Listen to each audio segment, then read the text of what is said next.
Hey, I'm Greg Brown. I'm David Ivey, and this is Dynamic Discussions. This is another installment in a weekly video series where we're bringing you about safety products and how to use them. This week, we have our marketing manager, Jane Sirigliano, with a question.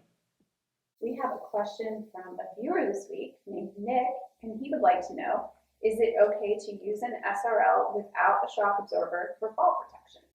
Well, thank you, Nick. We appreciate the viewer submission questions. David, let's get into it. So the question there, all your self-retracting lifelines on the market are going to have some sort of energy absorption device. Some of them may have an external shock pack like you see here.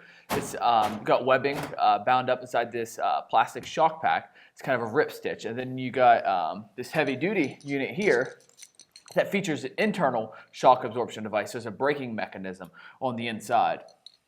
So the braking mechanism works inside of this one and inside of this one.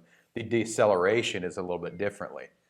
Works a little bit differently. So the deceleration all happens inside of here, where it's a controlled descent of your cable, to where this will brake internally, and the deceleration is by this webbing that's sewn together in a way that it shreds down at the proper rate in order to satisfy the designation of the class.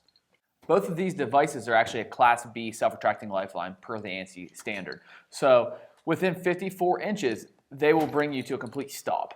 So this here, as we mentioned before, it'll have the rip stitch and it'll bleed out that way. And this one here, it'll have an internal bleed off. So you actually won't see anything break or bleed off that way.